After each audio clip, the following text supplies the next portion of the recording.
নবী সাল্লাল্লাহু আলাইহি ওয়াসাল্লাম তার অনুসারীদের মধ্যে খুব নরম ছিলেন। তিনি তার অনুসারীদের প্রতি খুবই নরম, কোমল, সফট হার্টেড একজন মানুষ ছিলেন। কারো সমালোচনা সরাসরি করতেন না, কাউকে অপদস্থ করতেন না, কাউকে বেইজ্জত করতেন না, কাউকে কারো সামনে ক্রিটিসাইজও করতেন না। তো তিনি এত রউফ এবং নরম ছিলেন যাতে মানুষ ভালোবেসে তার কাছে আসতো। কিন্তু এখন দেখা যায় প্রত্যেকটা অঙ্গনে আমরা যারা নেতৃত্ব দিচ্ছি আমাদের থেকে মানুষ দূরে চলে যাচ্ছে। অন্যতম একটা কারণ হচ্ছে কঠোরতা, আর আরও কারণ আছে, তবে এটাও একটা কারণ। অন্য কারণগুলোর সাথে এটাও একটা কারণ যে আমরা অনেক সময় কঠোর হয়ে যাচ্ছি। তো ক্ষমা এবং সহিষ্ণুতা, সবর, এগুলো যদি এটা করা যায় ইনশাআল্লাহ তাআলা নেতৃত্বের গুণাবলী অর্জন হবে ইনশাআল্লাহ। আল্লাহ পাক আমাদেরকে তৌফিক দান করুন, আমিন। তবে বলে দিই, সব জায়গায় নবী সাল্লাল্লাহু আলাইহি ওয়াসাল্লাম সবকিছু করেন। যে নবী সাল্লাল্লাহু আলাইহি ওয়াসাল্লাম উহুদের মাঠে রক্ত মুছতে মুছতে দোয়া করছেন তার কওমের জন্য, আল্লাহুম্মা গফির কওমি ফাইন্নাহুম লা ইয়ালামুন, আল্লাহ আমার কওমকে মাফ করে দাও কারণ তারা জানে না। আল্লাহ নবীকে আঘাত করা হয়েছে, রক্ত ঝরছে, তিনি রক্ত মুছতে মুছতে এই কথা বলছেন। সেই নবী কিন্তু আবার মক্কায় সেজদায় পড়ে নাম ধরে ধরে বদদোয়া করেছেন, আল্লাহ আবু জাহেলকে দেখে নিও, উতবাকে দেখে নিও, শাইবাকে দেখে নিও, রবিয়াকে দেখে নিও। এইভাবে 11 জনের নাম ধরে তিনি দোয়া করেছেন, বদদোয়া। এটা দোয়া না, বদদোয়া। সেই 11 জনের লাশ আপনি বদরের কূপে পাবেন। তার মানে এখানে একটা আমাকে ভারসাম্য রাখতে হবে, কোথায় কঠোর হব, কোথায় কোমল হব, তাই না? যে নবী সাল্লাল্লাহু আলাইহি ওয়াসাল্লাম গতকালকে বলবো হাতেব ইবনে আবি বলতাকে মাফ করে দিলেন রাদিয়াল্লাহু আনহু, সেই নবী সাল্লাল্লাহু আলাইহি ওয়াসাল্লাম সাহাবীদের মধ্যে 2 জন সাহাবীকে ডেকে বললেন, তোমাদের মধ্যে কে আছো কাব বিন আশরাফ আমাকে কষ্ট দিয়েছে, আমার কষ্ট লাঘব করতে পারো, কে আছে? সাহাবীরা চলে গেলেন 2 জন কাব বিন আশরাফের দুর্গে। যে নবী সাল্লাল্লাহু আলাইহি ওয়াসাল্লাম ক্ষমা করলেন, সবর করলেন, দোয়া করলেন, সেই নবী সাল্লাল্লাহু আলাইহি ওয়াসাল্লাম কিন্তু আবার দোয়া করেছেন ক্ষেত্র বিশেষে, আবার কখনো কখনো তার শত্রুদেরকে এভাবে দমন করেছেন। তা আমাদেরকে বুঝতে হবে কোন জায়গায় কোন ডিপ্লোমেসি মানে ইম্পোজ করতে হবে। তো এভাবে নবী কিন্তু আমভাবে নবী সাল্লাল্লাহু আলাইহি ওয়াসাল্লাম ছিলেন রাউফুর রহিম। রাউফ সূরা তাওবার শেষের দিকে আপনারা একটা পাবেন। তো এটা একটা পয়েন্ট ছিল। আর আমভাবে নবী সাল্লাল্লাহু আলাইহি ওয়াসাল্লামকে মানুষ আপন মনে করত, তার কাছে মানুষ নিজের সমস্যা শেয়ার করত, সবাই তাকে আপন করে পেতে চাইতো, তাকে দেখতে মানুষ ছুটে আসতো, তার দরবারে পড়ে থাকতে মানুষ কমফোর্ট ফিল করতো, তাকে আপন মনে হতো, তাকে নিজেদের সব সমস্যা শেয়ার করা যেত। তিনি এমন একজন মানুষ ছিলেন। যেমনটা আমি গতকালকে বলেছিলাম, সূরাতুল আলী ইমরান একটা আয়াত আছে, ফাবিমা রাহমাতিন মিনাল্লাহি লিনতা লাহুম ওয়া লাউ কুনতা ফাযযান গলিযাল কলবি লানফাদ্দু মিন হাওলিকা। তো এটা আল্লাহ পাকের অনেক বড় দয়া তোমার উপরে হে নবী সাল্লাল্লাহু আলাইহি ওয়াসাল্লাম, যে তুমি অনেক নরম মনের মানুষ। না হলে কি হতো, তারা তোমার কাছ থেকে দূরে সরে যেত। তুমি যদি কঠোর মনের মানুষ হতে, তারা তোমার কাছ থেকে দূরে সরে যেত। এভাবে নবী সাল্লাল্লাহু আলাইহি ওয়াসাল্লামের চরিত্রের মধ্যে আমরা একটা বৈচিত্র্য দেখতে পাই, এবং এটা একটা ঐশ্বরিক বৈচিত্র্য। আল্লাহ রাব্বুল আলামিন তাকে ট্রেন্ড করেছেন এভাবে। এটা ছিল 4। তার মানে আমাদের নেতৃস্থানীয় ব্যক্তিবর্গ যে যেখানে থাকবো, আমরা যে যেখানে নেতৃত্ব পাই, আমাদেরকে অনুসারীদের প্রতি নরম, কোমল, সফট হতে হবে, এবং তাদেরকে কারোর সামনে ক্রিটিসাইজ করা যাবে না, বেইজ্জত করা যাবে না, বরং কোনো প্রবলেম হলে, ভুল হলে কাছে ডেকে নিয়ে গোপনে ইসলাহ এবং সংশোধন করতে হবে। আল্লাহ পাক তৌফিক দান করুন।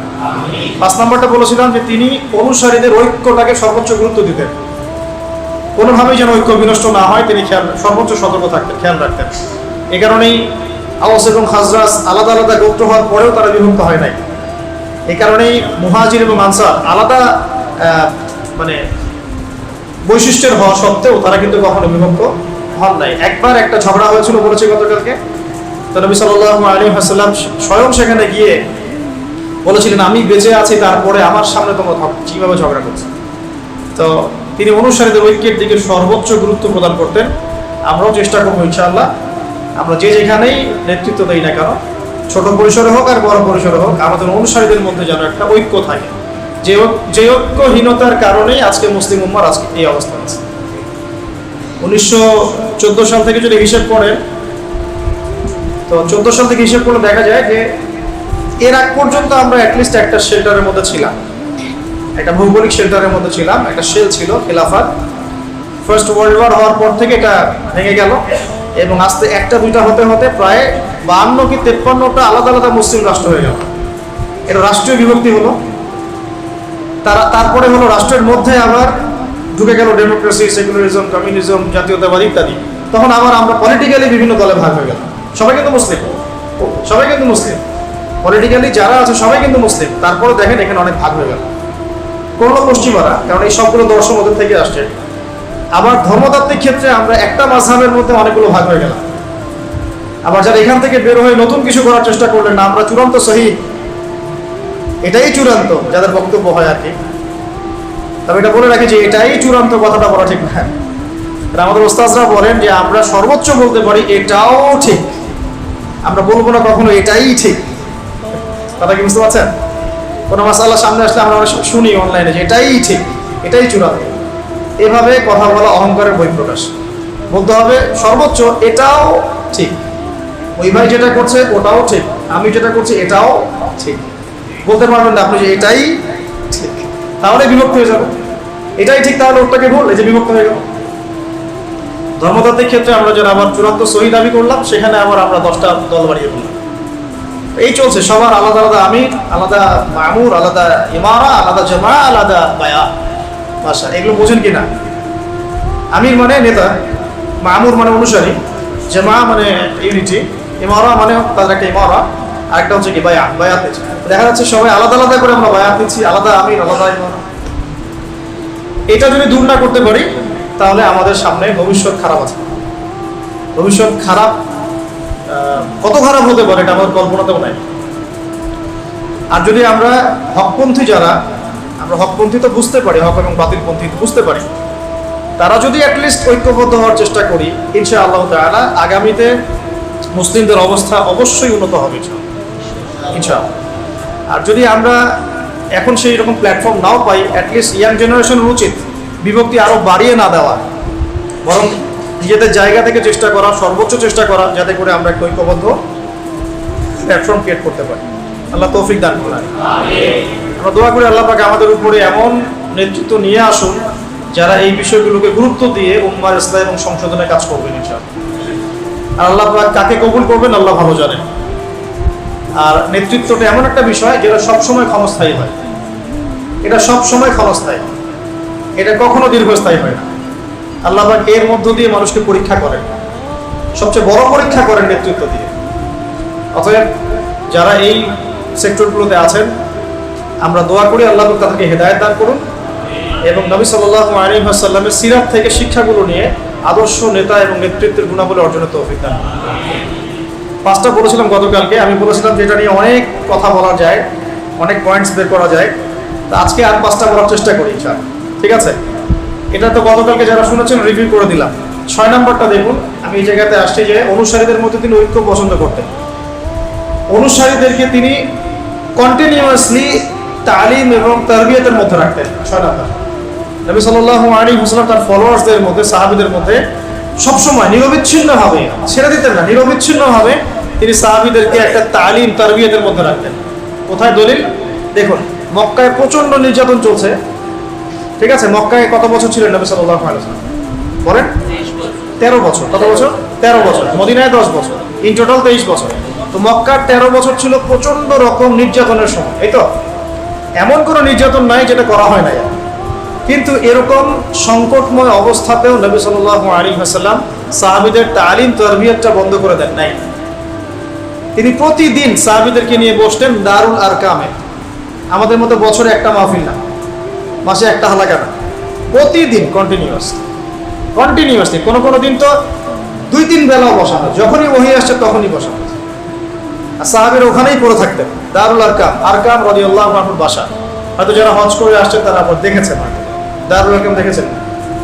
দারুল আরকামে নবী সাল্লাল্লাহু আলাইহি ওয়াসাল্লাম সাহাবীদেরকে নিয়ে বসতেন এবং কন্টিনিউয়াসলি তিনি তালিম, প্রশিক্ষণ, তারবিয়াত এগুলো দিতেন। তো এই জিনিসটা কিন্তু স্কুলওয়ালারা নিয়েছে, কলেজওয়ালারা নিয়েছে, ইউনিভার্সিটিওয়ালারা নিয়েছে। এই সিস্টেমটা থেকে কিন্তু মাদ্রাসা ফর্ম করা হয়েছে, ঠিক আছে? কিন্তু আম জনগণ যারা, আমরা সাধারণ জনগণ, তারা কিন্তু কন্টিনিউয়াসলি তারবিয়াত পাচ্ছি না। এই জন্য যেটা সবচেয়ে ভালো কাজ যেটা করেছে তাবলিগ জামাত, সেটা হলো এই তারবিয়াত। প্রত্যেক নামাজের বা প্রায় নামাজের পরে তালিম, এটা অনেক বড় খেদমত। এটাতে হয়েছে কি, যে আম জনসাধারণের মধ্যে একটা এই তারবিয়াত হয়েছে। প্রত্যেক নামাজের পরে বয়ান, হাদিস থেকে কথা, এটা তারবিয়াত। বোঝে না, না বুঝে সমালোচনা করে, কিন্তু প্রত্যেকটা ঘরানার মধ্যে এমন কিছু হিকমা প্রজ্ঞা আছে যেটা আমাদের বুঝের বাইরে। এগুলো যারা প্রণয়ন করেছেন এমনি এমনি করেন নাই, অনেক মোরাকাবা করে করে করে এগুলো প্রতিষ্ঠা করা হয়েছে। আপনি বুঝতে পারছেন? হয়তো অনেকে বুঝতে পারেন না, এটা নববী সুন্নাহ। নবী সাল্লাল্লাহু আলাইহি ওয়াসাল্লাম সাহাবীদেরকে কন্টিনিউয়াসলি তারবিয়ত দিতেন। একটা আয়াত নাযিল হতো, সাহাবীরা ওই আয়াতের উপর আমল না করে পরের আয়াত নিতেন না। ধরেন একটা আয়াত নাযিল হয়েছে, ধরেন যে নামাজ সম্পর্কে বা ইত্যাদি, তো ওই আয়াতের উপরে সাহাবীরা আমল করে প্রতিষ্ঠিত না হওয়া পর্যন্ত নতুন দার্স নিতেন না, মানে নতুন দার্স পড়া নিতেন না। ওমর রাদিয়াল্লাহু আনহু বলছেন, সূরা বাকারা আয়ত্ত করতে আমার লেগেছে 12 বছর। কত বছর? তা আমরা তো 3 বছর 4 বছর হাফেজই হয়ে যাচ্ছে। এটা ঠিক আছে, হাফেজ তো হবে 3-4 বছর মাশাআল্লাহ, কিন্তু এরপরে পড়া ছেড়ে দেওয়া যাবে না। ওটার অর্থ বুঝতে হবে, গভীরে যেতে হবে। ওমর রাদিয়াল্লাহু আনহু তো অর্থ অবশ্যই বুঝতেন, আরবি বুঝতেন, এই জন্যে আয়াত 10টা-20টা করে শিখতেন, আমল করতেন, আবার নতুন আয়াত পেতেন। এইভাবে তিনি 12 বছরে সূরা বাকারা হিফজ করেছেন। সুবহানাল্লাহ। আমরা আমাদের অনুসারীদের মধ্যে ধারাবাহিকভাবে তারবিয়াতের ব্যবস্থা করতে চাই। এই জন্য দেখবেন তালিমউদ্দিন চালু করা হয়েছে মার্কাজুদ দাওয়া থেকে, তারপরে আপনার দিনিয়াত চালু করা হয়েছে উস্তাদের পক্ষ থেকে, একইভাবে মসজিদ ভিত্তিক তালিম চালু করা হয়েছে। হ্যাঁ, ফাজালে আমল থেকে পড়া হয়, মুনতাকাব হাদিস থেকে পড়া হয়। আরও আপনারা যদি আরও ভালো বই সাজেস্ট করতে পারেন সেটা থেকে পড়েন, সমস্যা তো কিছু না। রিয়াদুস সালিহিন থেকে পড়েন, মিশকাত থেকে পড়েন। যদি কেউ বুখারীর দার্স দিতে পারেন, তিনি বুখারীর দার্স দিবে, সমস্যা কি? এই দার্স কি সবাই দিতে পারবে? পারবে না। এই জন্য আমভাবে কিছু বই ফিক্স করা হয়েছে যেটাতে সবাই বুঝতে পারে। তো আমাদের দরকার কন্টিনিউয়াসলি তালিম তারবিয়াত, এটা হলো 6 নম্বর। ঠিক একই বিষয়টা নবী সাল্লাল্লাহু আলাইহি ওয়াসাল্লাম মদিনাতেও করেছেন। মদিনায় গিয়ে প্রথম কোন কাজটা করা হয়েছে? মসজিদে নববী নির্মাণ করা। কেন? নামাজের পরে সবাই আমরা বসবো, দিনের মোজাকারা হবে, কথাবার্তা হবে, তাবলীগ হবে, এবং এই মসজিদটা একটা মার্কাজ হিসেবে কাজ করবে। তাই না, হয়েছে না? যেই ফাংশন দারুল আরকামের ছিল মক্কায়, সেম ফাংশন কিন্তু মদিনা মুনাওয়ারায় এই মসজিদ নববীর। আর মসজিদ নববী নির্মাণের আগে আরো একটা মসজিদ নির্মাণ করা হয়েছে, সেটার নাম মসজিদে কুবা। মসজিদে ওই যে ওযু অবস্থায় পায়ে হেঁটে গিয়ে ওখানে 2 রাকাত নামাজ পড়লে কি হয়? একটা ওমরার নেকি হয়। শুধু কি সকালে না সবসময়? সবসময়। আর শনিবারে এটা সুন্নাহ।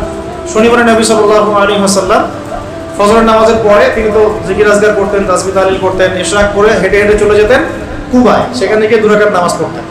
এটা একটা কবুল ওমরার নেকি হবে, এটা করতে পারে। তো ওই মসজিদের ফাংশনও সেম ছিল, মানে দারুল আরকাম, মসজিদ নববী, মসজিদে কুবা, এই মসজিদগুলো কাজ করেছে মার্কাজুল ইসলাম হিসাবে, ইসলামের মার্কাজ হিসাবে, মার্কাজউদ্দিন, এরকম এই ফাংশনে।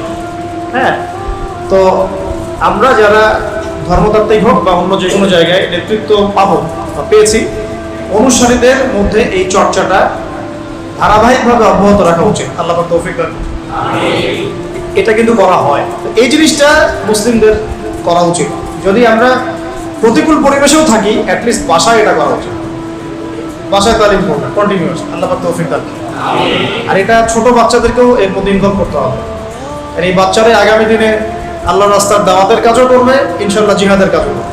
মক্কা মদিনা উভয় জীবন মিলে নবী সাল্লাল্লাহু আলাইহি ওয়াসাল্লামের মতো সবরকারী কোনো ব্যক্তি এই মহাবিশ্বে নাই, কোনো ব্যক্তি নাই। এত ধৈর্য, এত সবর আর সবর, মানে আমরা বলতে গেলে মানে আমরা নিজেদের আবেগ নিয়ন্ত্রণ করতে পারবো। একজন ব্যক্তি যার আগেও কোনো গুনাহ নাই, পিছনেও কোনো গুনাহ নাই, শুধুমাত্র উম্মার স্বার্থে তিনি দিন রাত মানুষের দুয়ারে দুয়ারে ইসলামের দাওয়াত দিচ্ছেন, রাতের বেলা নামাজ পড়ছেন, সেই নামাজে পা ফুরিয়ে ফেলছেন, সকালবেলা কাবা ঘরের সামনে গিয়ে নামাজ পড়ছেন, আবু জাহেল আবু লাহাবেরা গিয়ে চাদর দিয়ে, উটের নাড়ি ভুড়ি দিয়ে তাকে পেঁচিয়ে ধরেছে, গলা দিয়ে মনে হয় শ্বাস বের হয়ে যায় অবস্থা। ফাতিমা রাদিয়াল্লাহু আনহা এসে এটা সরালেন। ধৈর্য। তিনি রাস্তা দিয়ে হেঁটে যাচ্ছেন, একজন কাফের তাকে থুতু দেওয়ার চেষ্টা করেছে, বদদোয়া করেন নাকি? ধৈর্য।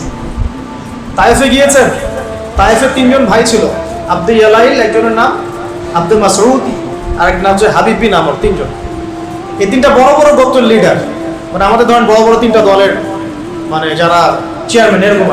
ওরা ইসলাম কবুল করলে বাকিরা করবে, এরকম একটা ভাব।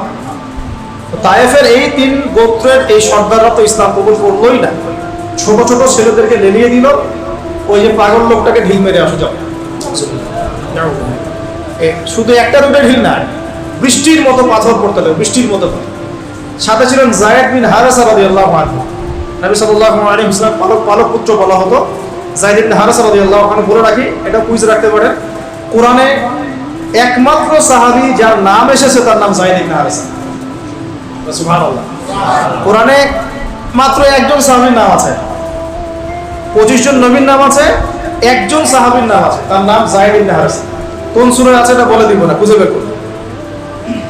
তিনি নবী সাল্লাল্লাহু আলাইহি ওয়াসাল্লামের সামনে এরকম করে দাঁড়িয়ে আছেন, পাথরগুলো লাগলে আমার গায়ে লাগুক।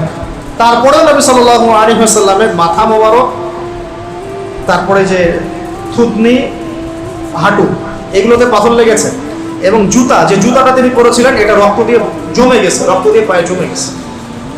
তবুও তিনি বদদোয়া করেন নাই। তায়েফ থেকে আসার পথে আঙ্গুর বাগানে বসেছিলেন। আঙ্গুর বাগানে বসা অবস্থায় মালাকুল জিবাল এসেছে, পাহাড় পর্বত নিয়ন্ত্রণকারী ফেরেশতা, সাথে জিবরাইল আলাইহিস সালাম। তারা এসে বলছেন, ইয়া রাসূলুল্লাহ, আপনার সাথে যে আচরণ করা হয়েছে আমরা দেখেছি, আল্লাহ দেখেছেন, আপনি যদি দোয়া করেন বা আপনি যদি চান আমরা 2 পাহাড়ের মাঝখানে এদেরকে ফেলে পিষে দেব। নবী সাল্লাল্লাহু আলাইহি ওয়াসাল্লাম বলছেন, শোনেন কি বলছেন। তিনি বলছেন, বাল আরজু, বরং আমি এটা চাই, আইয়ুখরিজাল্লাহু মিন আসলাবিহিম কওমুন, আল্লাহ পাক তাদের ঔরস থেকে এমন একটা সম্প্রদায় যেন বের করেন, আল্লাযীনা ইয়াবুদুনাল্লাহ ওয়া লা ইউশরিকুনা বিহি শাইআ, যারা আল্লাহর ইবাদত করবে তার সাথে কাউকে শরীক করবে। এটা আমাদের নবীর চরিত্র, তার ক্যারেক্টার, তার সবর। আমি কিন্তু বলে দিয়েছি, তিনি যে নবী এরকম সবর করেছেন, সেই নবী কাব বিন আশরাফকে হত্যার জন্য লোক পাঠিয়েছেন, সেই নবী বদরে অস্ত্র ধরেছেন, উহুদে অস্ত্র ধরেছেন। বুঝতে হবে কখন কি, কারণ এটা তিনি উম্মার জন্য করছেন, উম্মার স্বার্থে, দ্বীনের স্বার্থে। ব্যক্তিগত আক্রোশের কোনো প্রতিশোধ তিনি নেন নাই। একজন সাহাবীর নাম বলি, আবু হুরায়রা রাদিয়াল্লাহু আনহু, নাম শুনেছেন? আবু হুরায়রা রাদিয়াল্লাহু আনহু কোন গোত্রের আপনারা জানেন? এই তায়েফের সেই যে গোত্রটা ছিল তার পরবর্তী জেনারেশন হচ্ছে আবু হুরায়রা রাদিয়াল্লাহু আনহু। সেদিন যদি বদদোয়া করা হতো হয়তো আজকে আপনি আবু হুরায়রা রাদিয়াল্লাহু আনহুকে পেতেন না। সুবহানাল্লাহ। সবর, সবর কি? নিজের চাচারা সারাদিন গালিগালাজ করে, খুব কষ্ট না? যে স্ত্রী, সন্তান, আশপাশের মানুষ যদি বিপথে চলে যায়, আপনাকে সাপোর্ট না করে, কষ্ট না এটা? এর চেয়ে বড় কষ্ট আর কি হতে পারে?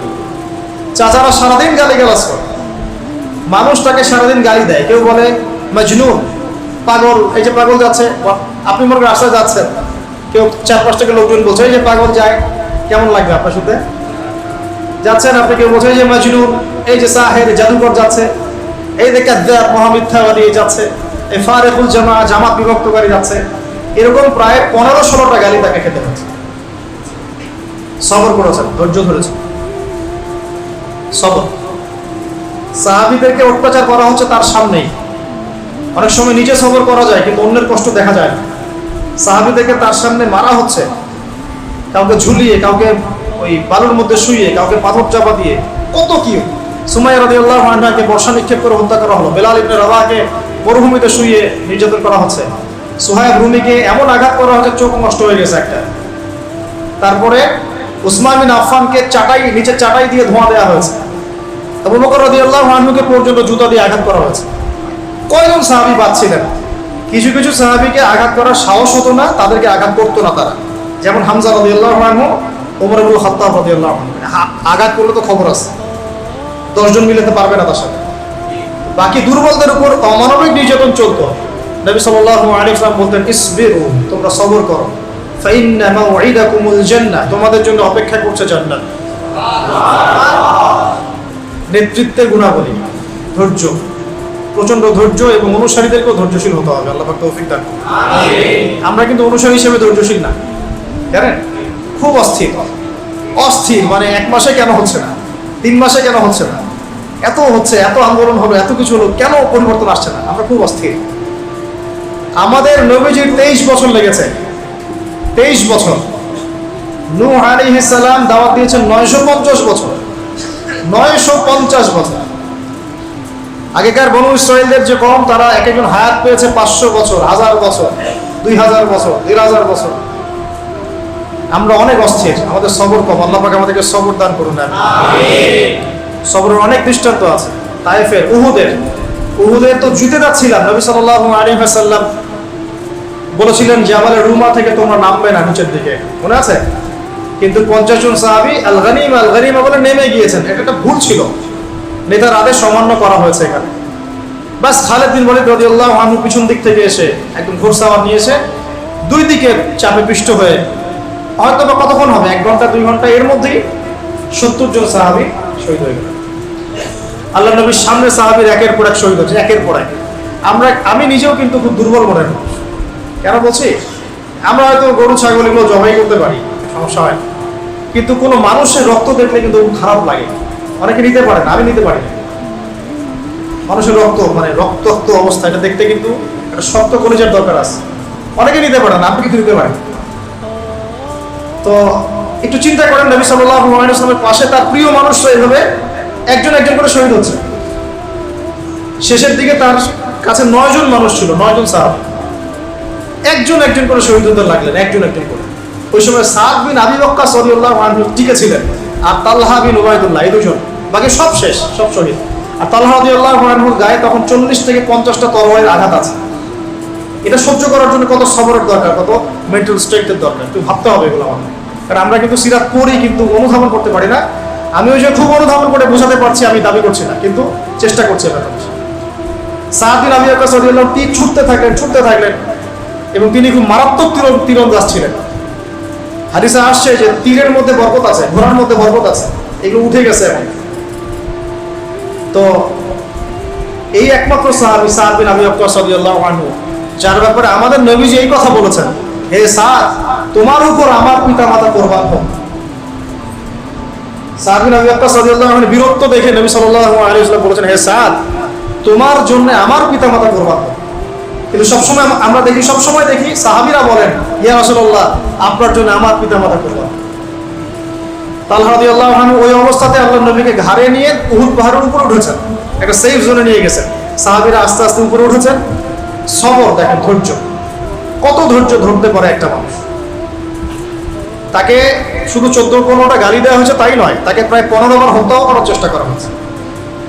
সবর দেখেন, ইস্তেকামা, সবর। তিনি শুয়ে আছেন একটা যুদ্ধে, রেস্ট নিচ্ছেন, তাঁবুর কাছাকাছি একটা মুশরিক চলে আসে।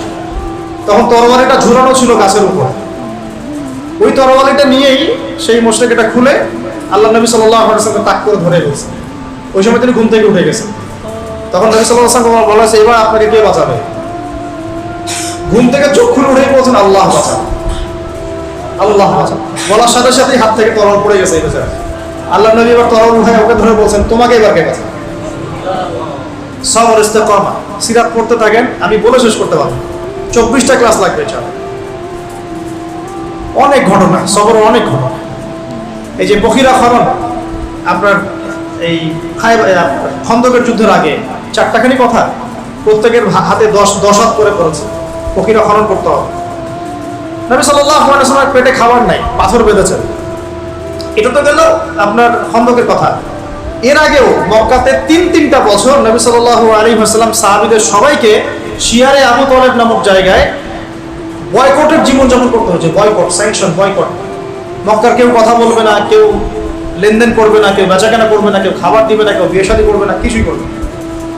3 দিন না, 3 মাস না, 3 বছর তারা এই সমাজ থেকে বয়কট অবস্থায় জীবনযাপন করেছে। ওই সময় সিরাতের কিতাবে আসছে, অনেক সাহাবী গাছের ছাল পাতা খেয়ে বেঁচেছিলেন। গাছের ছাল পাতা, সবর। নবী সাল্লাল্লাহু আলাইহি ওয়াসাল্লামের এরকম কষ্টের মুহূর্তেও হঠাৎ তার চাচা আবু তালেব ইন্তেকাল হয়ে গেল। একমাত্র শেল্টার বাকি ছিল মক্কায়, সেটাও নাই শেষ। সবর। ঠিক তার কয়েকদিন পরেই তার প্রেমময় স্ত্রী, যেরকম স্ত্রী ঘরে থাকলে আসলে আর বাইরে 1000টা শত্রু থাকলেও কিছু না, এমন স্ত্রী ছিলেন যে বাইরে 1000 শত্রু থাক, ঘরে যদি একজন খাদিজা থাকে কিচ্ছু লাগে না। এটা পাওয়া এই যুগে খুব ডিফিকাল্ট, খুব ডিফিকাল্ট, সো ভেরি ডিফিকাল্ট। খুশনসিবদের তাকদীর এটা জুটবে। আমরা আপনাদেরকে রিকোয়েস্ট করি যে নিজেদের চরিত্রটাকে পবিত্র রাখেন, আল্লাহর কাছে বেশি বেশি দোয়া করতে থাকেন, ইনশাআল্লাহ আল্লাহ চাইলে মিলাই দেবেন। চাচা আবু তালেব ইন্তেকাল হয়ে গেল, তার মাত্র কয়েকদিন পরে খাদিজা রাদিয়াল্লাহু আনহা। এই সময় কি অবস্থা? মক্কার লোকজন গালি দিচ্ছে, হত্যার চেষ্টা করছে, বয়কট করছে, হ্যাঁ, শারীরিক নির্যাতন করছে, মানসিক নির্যাতন করছে, ইকোনমিক বয়কট করছে, সাহাবীদেরকে তার সামনে অত্যাচার করছে। তিনি সবরের একটা মূর্ত প্রতীক ছিলেন। মদিনায় গিয়ে তো বললাম, উহুদে, বদরে, খন্দকে, খাইবারে, হুদাইবিয়ায় কত সবর দিয়েই শেষ করা যাবে। এই যে চরম ধৈর্য, পরম ধৈর্য, এই জিনিসটা আমাদের নেতাদের মধ্যে থাকতে হবে, আমাদের মধ্যেও থাকতে হবে। অনুসারী নেতা সবার মধ্যে সবর থাকতে হবে। আল্লাহ পাক তৌফিক দান। কয়টা বললাম? 6টা না 7টা? 7টা। 8 নম্বরে আসেন যে একজন নেতাকে হতে হবে ডিপ্লোম্যাটিক। এটা খুব ইম্পর্টেন্ট পয়েন্ট, এটা একটু ফোকাস করেন। একজন নেতাকে হতে হবে খুবই ডিপ্লোম্যাটিক এবং স্মার্ট। আমাদের নবী সাল্লাল্লাহু আলাইহি ওয়াসাল্লাম কেমন স্মার্ট ছিলেন, আমি কয়েকটা এক্সাম্পল দিই। এগুলো আমি ঘেটে ঘেটে নোট আউট করেছিলাম যে তিনি আসলে মানসিকভাবে কেমন ছিলেন। মানে আমরা অবশ্যই মনে করি তিনি খুব আধ্যাত্মিক মানুষ ছিলেন, তাই না? আধ্যাত্মিক মানুষ, নামাজ, রোজা, তেলাওয়াত, আধ্যাত্মিক মানুষ এমন মনে হয়, কিন্তু আসলে তিনি ছিলেন সব গুণের সমন্বয়ে একজন মানুষ। যত গুণাবলী থাকতে পারে একটা মানুষের মধ্যে, সবগুলোর সমন্বয় তার মধ্যে ছিল। কত স্মার্ট, কত বিচক্ষণ আপনাকে একটু দেখাই। নবী সাল্লাল্লাহু আলাইহি ওয়াসাল্লাম দেখলেন মক্কার পরিবেশ ভালো না, মক্কার পরিবেশটা অনুকূলে না। তখন তিনি ইমিডিয়েটলি সাহাবীদেরকে বললেন, তোমরা আবিসিনিয়াতে চলে যাও। কোথায় চলে যাও? আবিসিনিয়া। আবার বলছি, নবী সাল্লাল্লাহু আলাইহি ওয়াসাল্লাম যখন দেখলেন মক্কার পরিবেশটা ভালো না, সাহাবীদের উপর নির্যাতন হচ্ছে, তিনি ইমিডিয়েটলি বললেন, সাহাবীরা তোমরা যারা দুর্বল গোত্রীয় দিক থেকে তোমরা আবিসিনিয়াতে চলে যাও। সেখানে একজন রাজা আছেন, তার নাম বাদশাহ নাজাশী। তার রাজ্যে কেউ জুলুমের শিকার হয় না, তোমরা ওখানে চলে যাও। এটা ডিপ্লোম্যাটিক সিদ্ধান্ত। আমাদের এখানে প্রবলেম হচ্ছে, যাদেরকে নিয়ে প্রবলেম তাদেরকে কোনো একটা জায়গায় পাঠিয়ে দেয়া, বিচক্ষণতা একটা। সেখানে এমন রাজা ছিলেন যিনি ঈসাই, খ্রিস্টান, কিন্তু তার রাজ্যে কেউ জুলুমের শিকার হতো না। তিনি ওই ট্রিনিটির খ্রিস্টান ছিলেন না, তিনি সত্যিকারের খ্রিস্টান ছিলেন। এবং সেখানে 2টা হিজরত হয়েছে। প্রথমবারে প্রায় 14-15 জন গিয়েছেন, পরে আবার প্রায় 100 জন গিয়েছেন। নেতৃত্ব দিয়েছেন জাফর ইবনে আবি তালিব রাদিয়াল্লাহু আনহু। ওই বাদশা নাজাশীর সামনে ডেলিগেশন টিম পাঠানো হয়েছে কুরাইশদের পক্ষ থেকে। মানে ডেলিগেশন টিম বোঝেন কিনা? ওই সাহাবীদেরকে ফিরিয়ে নিয়ে আসার জন্য। তার নেতৃত্ব দিয়েছেন আমর ইবনে আস। পরবর্তী তিনিও মুসলিম হয়েছেন, বিখ্যাত সাহাবী হয়েছেন। তো আমর ইবনে আস তিনি গিয়ে বলছেন যে ওরা রেফিউজি, ওরা আমাদের ওখানে ফাসাদ করে এখানে আসছে, বাপদাদার ধর্ম ত্যাগ করছে, ওদেরকে ফিরায় দেন আমার সাথে। বাদশা নাজাশী বললেন যে ওরা তো অন্য কথা বলছে, তারা বলছে তোমরা তাদের উপর জুলুম করেছো। আচ্ছা ঠিক আছে, তোমাদের কাছে যে কোরআন এসেছে সেই কোরআনের কিছু বাণী কি শোনাতে পারো? তখন জাফর ইবনে আবি তালিব রাদিয়াল্লাহু আনহু তিনি শোনালেন সূরাতুল মারিয়াম। কোন সূরা?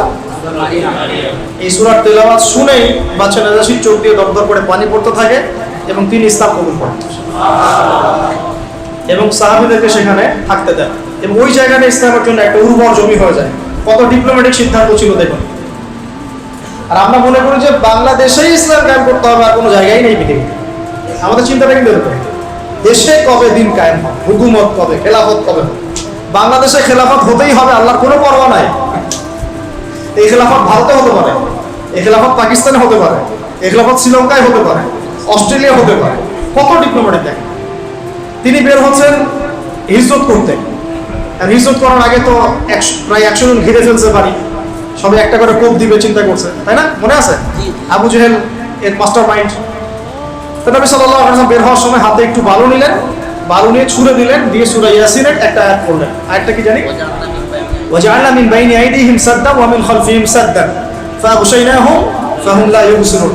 বাস, এবার তিনি চলে গিয়েছেন তাদের চোখে ধুলা দিয়ে, এটা চোখে ধুলা দিয়ে কেউ দেখতে পারে নাই, রাতের অন্ধকারে তিনি চলে গিয়েছেন। কিন্তু তিনি মক্কা থেকে মদিনা যাওয়ার সোজা যে রাস্তাটা আছে না, সেই রাস্তায় তিনি যান।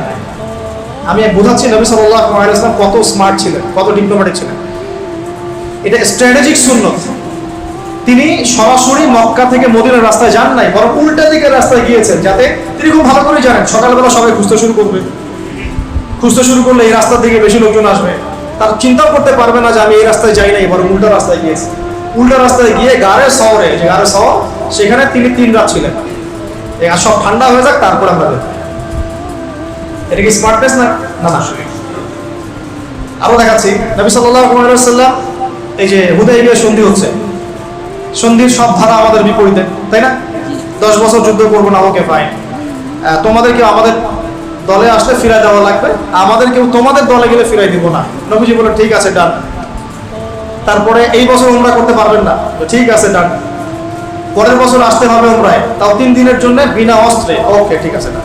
সবই নে তোরা, নে সব তোরা নিয়ে নে। প্রত্যেকটা সিদ্ধান্তের পিছনে বসিরা ছিল। 10 বছর যুদ্ধ করতে পারবো না মানে 10 বছর আপনি আমার সাথে কোনো ক্যাচালে যাবেন না, মানে আপনি আপনার কাজ করবেন, আমি আমার কাজ করবো, কোন সন্ধি চুক্তি আপনার সাথে। এবং আমার শত্রুদের বিরুদ্ধে আপনি, মানে আমার শত্রুদেরকে আপনি আমার বিরুদ্ধে সাহায্য করতে পারবেন। মনে করেন আপনাদের, মনে করেন এই ভাইয়ের সাথে এই ভাই সন্ধি হয়েছে, এ ভাই 10 বছর আমরা লড়াই করবো, 10 বছর লড়াইও করবো না, আপনি আপনার কাজ করবেন, আমি আমার দাওয়াতি কাজ করবো। আমার যে শত্রুরা আছে এই শত্রুদেরকে আপনিও হেল্প করতে পারবেন না, আপনার শত্রুকে আমি হেল্প করতে পারবো, ঠিক আছে? এই সন্ধি হওয়ার পরেই, এই সন্ধি করে মদিনায় যাওয়ার পরেই নবী সাল্লাল্লাহু আলাইহি ওয়াসাল্লাম খায়বারকে আক্রমণ করেছেন। খায়বারে আছে ইহুদিরা, কারা আছে? ওই লাস্ট গোত্র একটা বাকি আছে, 3টা গোত্রকে তো বিদায় করা হয়েছে, 4 নম্বর এই গোত্রটা বাকি আছে খায়বার। এটা একটা বিশাল জায়গা, যে দখল করতে পারবে সব দিক থেকে লাভবান হবে। কেন খায়বার তিনি এখন আক্রমণ করলেন, আগে করলেন না কেন? আগে যদি করতেন তাহলে মুশরিকরা তাদের সাথে সন্ধি করে একসাথে ঐক্যবদ্ধ শক্তি হতে পারত। এবার তিনি হুদাইবিয়া সন্ধি করেছেন, 10 বছর আমরা লড়াই করবো না, অতএব 10 বছর তুমি আমার শত্রুদেরকে হেল্প করতে পারো, ঠিক আছে? এবার তিনি খায়বার আক্রমণ করলেন, ওই মক্কার কুরাইশরা ওদেরকে কোনো সাহায্য করতে পারলো না, ওদেরকে আমরা বাগে পেয়ে একাই খেয়ে ফেলি। মানে আগে বড় শত্রুর হাতটা চেপে ধরলাম, তারপর ছোট সবগুলোকে সাইজ করা হলো। এটা ডিপ্লোম্যাটিক সিদ্ধান্ত না? এটা হচ্ছে তার স্ট্র্যাটেজিক ইন্টেলেকচুয়াল একটা অবস্থান, স্ট্র্যাটেজিক সুন্নাহ বলতে পারি। এগুলো আমাদের মধ্যে নাই, হারাই গেছে। আমাদের কিন্তু একটু রসকস মাখা কথা বললেই আমরা মুনাফিকদেরকেও ভুলে যাই, তাই না? রসকস মাখা একটু কথা বললে আমরা আসি আপনাদের সাথে, চলেন, বাস আমরা হ্যাঁ মাশাআল্লাহ একদম পাগল হয়ে যাই। কিন্তু আসল কথা হচ্ছে মানুষের খাসলত কখনো পরিবর্তন হয় না। ইল্লাত মানে ত্রুটি ধুইলে চলে যায়, খাসলত মরার আগ পর্যন্ত মানুষের যায় না। খাসলত একটা জিনিস, মানে স্বভাব চরিত্র, স্বভাবজাত। এটাতে আরো ডিপ্লোমেসি আছে, এটাও বোঝেন। আমাদের কেউ তোমাদের ওখানে গেলে ফিরাই দেওয়া লাগবে, তোমাদের কেউ আমাদের কাছে আসলে ফিরাই দিব না। নবীজি কেন বললেন ইয়েস ডান? কেন বললেন? বিকজ তিনি খুব ভালো করেই জানেন কোন মুসলিম মুরতাদ হয়ে কাফের হবে না, বরং এটা হতে পারে তোমাদের কেউ ইসলাম কবুল করে আমাদের কাছে আসতে পারে। যদি আমাদের কাছে আসার রাস্তা তোমরা বন্ধও করে দাও, ওরা অন্য কোনো জায়গায় যাবে, ওখান থেকে আমরা ওদেরকে রিসিভ করবো। এটা বলার পরে কিন্তু এটাই হয়েছিল, অনেক মুসলিম ইসলাম কবুল করেছে, করে আর আসতে পারছে না, কারণ চুক্তি আছে। তখন নবী সাল্লাল্লাহু আলাইহি ওয়াসাল্লাম একটা খবর পাঠালেন, তোমরা একটা ওয়াদি উপত্যকা চলে যাবে। একটা জনমানব শূন্য একটা উপত্যকা চলে গেল তারা পালিয়ে, সেখানে যদি মুশরিকরা আসতো আক্রমণ করতো, আক্রমণ করতো। পরে এই মুশরিকরা এসে বললো, বাবা আপনাদের লোক আপনারা নিয়ে নেন, আমাদের দরকার নেই। কথা বুঝতে পারছেন? সিরাত অনেক গভীর, পড়তে থাকেন। তো নবী সাল্লাল্লাহু আলাইহি ওয়াসাল্লাম স্ট্র্যাটেজিক অনেক সুন্নাহ ছিল, অনেক বিচক্ষণ মানুষ ছিলেন, তিনি জানতেন কখন কোনটা করতে হবে। এবং যখন তিনি সিদ্ধান্ত নিতেন, সিদ্ধান্ত নেওয়া মাত্র আল্লাহর উপর এমন তাওয়াক্কুল করতেন, এটা থেকে টলতেন না কখন। আপনারা উহুদ যুদ্ধের কথা জানেন, উহুদ যুদ্ধের পরামর্শ হচ্ছিল যখন, নবী সাল্লাল্লাহু আলাইহি ওয়াসাল্লামের ইচ্ছা ছিল মদিনায় যুদ্ধ করা, মদিনার ভিতরে যুদ্ধ করা। সাহাবীরা বললেন আমরা বাইরে গিয়ে যুদ্ধ করব। বলা মাত্র যখন পরামর্শ হয়ে গেছে, ওকে ঠিক আছে বাইরে গিয়ে যুদ্ধ করবো। নবী সাল্লাল্লাহু আলাইহি ওয়াসাল্লাম বর্ম পরে ফেললেন, বর্ষা বর্ম তরবাল সব পরে ফেললেন। এবার সাহাবীরা এসে বলছেন, ইয়া রাসূলুল্লাহ আপনি তো চেয়েছিলেন ভিতরে করতে, আমাদের মনটা খুব খারাপ লাগছে, আমরা ভিতরেই করি, থাক, বাইরে যাওয়ার দরকার নেই। নবীজি বললেন যে একজন নবীর জন্য এটা বৈধ নয়, উচিত নয় যে বর্ম পরার পর আবার খুলে ফেলবে, আমরা বাইরে গিয়ে যুদ্ধ করব। ডিসিশন একটা নিলে এটাই ডিসিশন, পরামর্শ ভিত্তিক একটা ডিসিশন নিলে এটাই ডিসিশন। তো আল্লাহ পাক আমাদেরকে নবী সাল্লাল্লাহু আলাইহি ওয়াসাল্লামের মতো এরকম স্ট্র্যাটেজিক সুন্নাহ অবলম্বন করা তৌফিক দান করুন। নবী সাল্লাল্লাহু আলাইহি ওয়াসাল্লাম নবী হওয়ার আগে যে মানবিক গুণাবলীগুলো তিনি অর্জন করেছিলেন, সেগুলো নেতৃত্ব প্রদানকারী গুণাবলীর অন্যতম। যেমন বলেছিলাম যে এতিমের ভরণ পোষণ, বিধবাদের খোঁজখবর নেয়া, মিসকিনদের পাশে থাকা, মাজলুমকে সাহায্য করা, মুসাফিরদের পাশে থাকা ইত্যাদি। এরকম মানবিক চারিত্রিক গুণাবলীগুলো নবী সাল্লাল্লাহু আলাইহি ওয়াসাল্লামের মধ্যে আগে থেকেই ছিল এবং নবী হওয়ার পরে এই চারিত্রিক গুণাবলীগুলো আরও বিকশিত হয়েছে এবং পূর্ণতা প্রাপ্ত হয়েছে। যেমনটা নবী সাল্লাল্লাহু আলাইহি ওয়াসাল্লাম নিজেই বলেছেন যে ইন্নামা বুইসতু লিউতাম্মিমা মাকারিমাল আখলাক, আমাকে পাঠানোই হয়েছে উত্তম চরিত্রকে পূর্ণতা দেওয়ার জন্য। সুবহানাল্লাহ। তো আমরা মেলাচ্ছিলাম গতকালকে যে বর্তমান সময়ে প্রত্যেকটা স্তরের নেতৃত্ব প্রদানকারী ব্যক্তিবর্গ যারা আছেন, হোক সেটা মসজিদ, মাদ্রাসা, অর্থনীতি বা রাজনীতি, সর্বপ্রথম নবী সাল্লাল্লাহু আলাইহি ওয়াসাল্লামের নবুয়ত পূর্ব এই মানবিক গুণাবলীগুলো অর্জন করতে হবে। আল্লাহ পাক তৌফিক দান করুন। আমিন। দ্বিতীয় পয়েন্টে আলোচনা করা হয়েছিল যে নবী হওয়ার পরে নবী সাল্লাল্লাহু আলাইহি ওয়াসাল্লাম সর্বাধিক গুরুত্ব দিয়েছিলেন ইলম শিক্ষা এবং প্রচার প্রসার। ইলমের শিক্ষা এবং প্রচার প্রসার। আমরা ইলমের সংজ্ঞাও বলেছিলাম, ইলম সেটাই যেটা আল্লাহর পক্ষ থেকে আসে। এর সাথে আমরা সমকালীন উপকারী জ্ঞান শিখতে পারি, এটাতে কোনো দোষের কিছু নাই, বরং সেটা শেখাই উচিত। নচেত আমরা বিশ্বের এই প্রতিযোগিতা থেকে পিছিয়ে পড়ব। তাহলে আমরা যদি নেতৃত্ব প্রদান করতে চাই বা আদর্শ নেতা হতে চাই নবী সাল্লাল্লাহু আলাইহি ওয়াসাল্লামের সুন্নতের আদলে, সিরাতের আদলে নিজে জ্ঞান শিখবো, অন্যকে শেখাবো এবং জ্ঞানের বিপ্লব ঘটানোর চেষ্টা করবো ইনশাআল্লাহ। 2 নম্বর পয়েন্ট, এর ধারাবাহিকতায় আমাদেরকে শিক্ষা প্রতিষ্ঠান করতে হবে, মসজিদ মাদ্রাসার সাথে সম্পৃক্ত থাকতে হবে, মসজিদ ভিত্তিক তালিমের প্রয়োজন আছে, অনলাইন অফলাইন এই সর্বমহলেই দ্বীনি ইলমের একটা ব্যাপক বিপ্লব ঘটাতে হবে। এটা আল্লাহ পাক আমাদের করার তৌফিক দান করুন। এখন যে দিনের ইলম বা জেনারেল শিক্ষা হচ্ছে না এমনটা নয়, সমস্যা হচ্ছে একটা জায়গায়, সেটা হচ্ছে আমরা এই দুটোকে হারমোনিয়াসলি কানেক্টেড করতে পারছি না বা হারমোনিয়াসলি আমরা কম্বাইন করতে পারছি না। জেনারেল শিক্ষা এবং ইসলামী শিক্ষাটাকে আলাদা করে ফেলছি, এতে করে সমাজটাও বিভক্ত হয়ে যাচ্ছে। দেখা যাচ্ছে একজন এমপি সাহেব তিনি ইমামতি করতে পারেন না, আবার দেখা যাচ্ছে একজন ইমাম সাহেব তিনি অর্থনীতির কিছুই বোঝেন না। এই যে একটা মেরুকরণ, দ্বিমুখী মেরুকরণ, এর জন্য মূলত দায়ী হচ্ছে এই দ্বিমুখী শিক্ষা ব্যবস্থা, যেটা দুর্ভাগ্য বা সৌভাগ্য যাই বলেন আমাদের মতো থার্ড ওয়ার্ল্ডের কান্ট্রির একটা প্রবলেম। আমরা যে থার্ড ওয়ার্ল্ডের কান্ট্রি এটা তো আপনারা জানেন, আমাদের মতো থার্ড ওয়ার্ল্ডের কান্ট্রি এগুলো একটা প্রবলেম যে আমরা এখানে ধর্মীয় শিক্ষাটাকে আলাদা করে ফেলি আর জেনারেল শিক্ষাটাকে আলাদা করে ফেলি। কেন জানি আমরা এভাবে ভাবতে পারি না যে আমার ছেলেকে যদি ছোটবেলা থেকে আমি উভয় শিক্ষায় শিক্ষিত করি তাহলে সে একাধারে হাফেজা কোরআনও হবে, আবার পাইলটও হবে, কোনো সমস্যা নেই। এবং তখন তারা যখন আর্মিতে, র্যাবে, বিজিবিতে বিভিন্ন জায়গায় যোগ দিবে তারা ইমানদার সৈনিক হবে, তাই না বিষয়টা? এই জিনিসটা আমাদের ফিকিরে আনা উচিত। আল্লাহ পাক আমাদের যাদেরকে ক্ষমতা দিয়েছেন বা এই সেক্টরে কাজ করার তৌফিক দান করেছেন বা করছেন তাদেরকে ভাবার তৌফিক দান করুন। এতে আমাদের লাভ ছাড়া কোনো লস নাই। এই সিস্টেমটা লঞ্চ করতে পারলে আমাদের লাভ ছাড়া কোনো লস নাই। কিন্তু কিছু মানুষ আছে নিজের স্বার্থে হোক বা দলের স্বার্থেই হোক বা অন্য কোনো ইস্যুর কারণেই হোক না কেন এই জায়গায় আপনাকে বাধা দিতে পারে। বুঝতে হবে এর পিছনে কিন্তু কোনো দুরভিসন্ধি আছে। আল্লাহ পাক আমাদের সবাইকে দ্বিমুখী শিক্ষাকে একমুখী করার তৌফিক দান এবং এই শিক্ষার বিপ্লবটাকে সমাজে ছড়িয়ে দেওয়ার তৌফিক দান করুন। স্পেশালি জেনারেল শিক্ষিত দিনী ভাই বোন যারা আছেন বা লেকচার শুনবেন তাদের উচিত আরও বেশি করে ইসলাম শেখা। কারণ আপনার মধ্যে কেমিস্ট্রি জ্ঞান আছে, ফিজিক্সের জ্ঞান আছে, আপনি বায়োলজির জ্ঞানে দক্ষ, আপনার মধ্যে মেডিকেল সায়েন্সের জ্ঞান আছে, আপনার মধ্যে ইঞ্জিনিয়ারিং জ্ঞান আছে। মাশাআল্লাহ, এই জ্ঞানগুলো অর্জন করা তো চারটাখানি কথা না। আমরা তো স্কুল কলেজ ইউনিভার্সিটি পাস করেই আসছি, সারা রাত পড়াশোনা করে সকালে পরীক্ষা দিয়ে এসে ঘুমিয়েছে। এত পরিশ্রম, এত মেহনত। এই বিশাল মেহনতটা 20-30 বছরে এই মেহনতে কোরআন, হাদিস, ফিকহ, আকীদা, উসুল এগুলো ছিল না। যদি সেগুলো থাকতো তাহলে আজকে আমাদের কি অবস্থা হতো চিন্তা করেন। আবার মাশাআল্লাহ আমরা যারা মাদ্রাসার সাথে সম্পৃক্ত এখানে তো কোরআন সুন্নাহ অবশ্যই পড়ানো হচ্ছে, উসুল, আকীদা, ফিকহ সবই পড়ানো হচ্ছে, অনেক গভীর পড়াশোনা। কিন্তু দুঃখজনক যে সব জায়গায় অর্থনীতি, ভূরাজনৈতিক প্রেক্ষাপট, দর্শন, ইতিহাস, ইংরেজি, বিজ্ঞান, প্রযুক্তি এগুলো সমানভাবে শেখানো হচ্ছে না। শেখানোটা সম্ভবও না, কারণ সেখানে এত পড়ার চাপ, এর উপর যদি এই সাবজেক্টগুলো দেওয়া হয় তাহলে মাথা খারাপ। তাহলে কিভাবে এটাকে নিয়ে শুরু থেকে আবার ভেবে সাজানো যায় এই ফিকিরটা আল্লাহ পাক আমাদেরকে করার তৌফিক দান করুন। কমপক্ষে স্কুল লেভেল পর্যন্ত যেন থাকে এই তৌফিকটা আল্লাহ পাক দান। অর্থাৎ পরবর্তীতে গিয়ে তারা বিভিন্ন ফ্যাকাল্টি ভাগ করে নিল, এটা হতে পারে।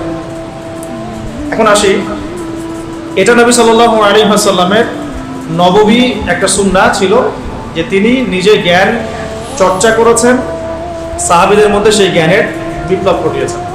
আমি বলেছিলাম গতকালকে যে আপনি একজন সাহাবী দেখাতে পারবেন না যিনি কুরআন হাদিস এই বিষয়গুলোতে দক্ষ না। আমরা ভাগ করি যে এখানে রাইসুল মুফাসসিরিন আছেন, মুহাদ্দিস সাহাবী আছে, অনেকভাবে ভাগ করি, কিন্তু বেসিক ফান্ডামেন্টাল ইসলামিক নলেজ কম এমন কোনো সাহাবী আপনি দেখাতে পারবেন। মাশাআল্লাহ সকলেই দ্বীনি ইলম অর্জনের দিকে সর্বোচ্চ গুরুত্ব দিয়েছেন। আমি আবু সুফিয়ান রাদিয়াল্লাহু আনহুর এক্সাম্পল দিয়েছিলাম।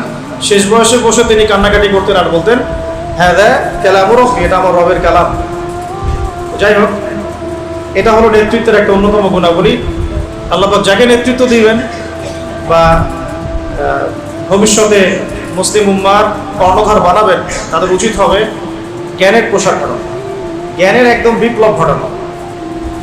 আমি আবার বলছি, এই জ্ঞান মানে শুধু একমুখী জ্ঞান নয়, বরং উভমুখী জ্ঞানটাকে সমন্বয় করা। আল্লাহ পাক তৌফিক দান করুন, আমিন। আর এমন নয় যে এটা কোনো বিশ্বের কোনো জায়গায় হয়নি, এমন নয়। ইন্দোনেশিয়া, মালয়েশিয়ার মতো কান্ট্রিতেও এইভাবে দ্বিমুখী শিক্ষাটাকে একমুখী করা হয়েছে। একটু ওয়ার্ল্ডের বিভিন্ন জায়গায় ঘেটে দেখেন। 3 নম্বরে বলছিলাম গতকালকে, 3 নম্বর পয়েন্টে, যে নবী সাল্লাল্লাহু আলাইহি ওয়াসাল্লাম শুধুমাত্র এই জ্ঞানের দাওয়াত দিয়েই বা বিপ্লব ঘটিয়েই নিজের নেতৃত্বের হক পূরণ করেন নাই, বরং তিনি সবার আগে তার উপর আমল করে দেখিয়েছেন। তাই আমাদের প্রত্যেক স্তরের নেতৃবৃন্দের যেটা করা উচিত, আপনাদের সবার, যে আমরা যেটা জানি, যেটা বলছি, যেটা প্রচার প্রসার করছি, এর উপর সবার আগে আমাদেরকে আমল করে দেখানো। আমি অনেকগুলো এক্সাম্পল দিয়েছিলাম। আল্লাহ নবী সাল্লাল্লাহু আলাইহি ওয়াসাল্লাম ব্যক্তি জীবন থেকে শুরু করে একদম তাসবিহ, তাহলিল, তিলাওয়াত, তাহাজ্জুদ, সালাত, দাওয়াত, অনাড়ম্বর জীবনযাপন, প্রফেটিক লাইফস্টাইল, তারপরে জিহাদ, প্রত্যেকটা জায়গায় তিনি সামন থেকে নেতৃত্ব দিয়েছেন। এমন নয় যে তিনি বলেছেন তোমরা করো, আমি আছি, এমন না। মানে তিনি নিজে করে দেখিয়েছেন, নিজে অনাড়ম্বর জীবনযাপন করেছেন, নিজে অল্প খেয়েছেন, অল্প ঘুমিয়েছেন, রাতের বেলা লম্বা সময় তাহাজ্জুদ পড়েছেন, আবার ফজর পড়েছেন, আবার তিলাওয়াত, আবার দার্স, আবার দিনের প্রচার প্রসার, মাঝখানে রিজিকের জন্যও কিছু কাজ করেছেন। এমনকি খন্দকের যুদ্ধের কথা বলেছিলাম, তিনি নিজে পহিলা করেছেন। হুনাইনের যুদ্ধে তিনি সামন থেকে তরোয়াল উঁচিয়ে সবাইকে ডাক দিয়েছেন। উহুদের যুদ্ধে তিনি সামন থেকে নেতৃত্ব দিয়েছেন। বদরের যুদ্ধে তিনি সামন থেকে নেতৃত্ব দিয়েছেন। তো প্রত্যেকটা জায়গায় তিনি প্রথমে করে দেখিয়েছেন।